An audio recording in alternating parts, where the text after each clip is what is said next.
ব্যক্তিজীবনে দীর্ঘ সময় ধরে অভিনেত্রী রুক্মিণী মৈত্রের সঙ্গে প্রেমের সম্পর্কে রয়েছেন টলিউড অভিনেতা দেব। অতীতে প্রেমের সম্পর্কে ছিলেন টলিউড অভিনেত্রী শুভশ্রী গাঙ্গুলির সঙ্গে, কিন্তু এই অভিনেতার প্রথম ক্রাশ শুভশ্রী রুক্মিণী কেউই নন, বরং দেবের হৃদয়ে প্রথম ক্রাশ অন্য এক অভিনেত্রী। কে সেই নায়িকা জানেন?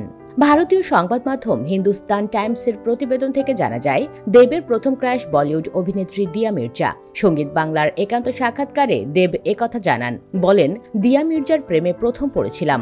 রেহনা হ্যায় তেরে দিল মে সিনেমায় তার অভিনয় আমাকে মুগ্ধ করে। দেব আরও বলেন, শুধু সৌন্দর্য নয়, মানুষ হিসেবেও অসাধারণ তিনি। তাই শুধু আমার নয়, 90 দশকে অসংখ্য তরুণের ক্রাশ এই অভিনেত্রী। প্রসঙ্গত, টলিউডে ক্যারিয়ারের দীর্ঘ 20 বছর পার করেছেন দেব। অভিনয় জীবনে অসংখ্য ব্যবসা সফল সিনেমা ভক্তদের উপহার দিয়েছেন। সম্প্রতি এই অভিনেতার প্রেক্ষাগৃহে মুক্তি প্রতীক্ষিত সিনেমার মধ্যে রয়েছে রঘু ডাকাত। এই সিনেমায় দেবের বিপরীতে দেখা যাবে অভিনেত্রী ইধিকা পালকে।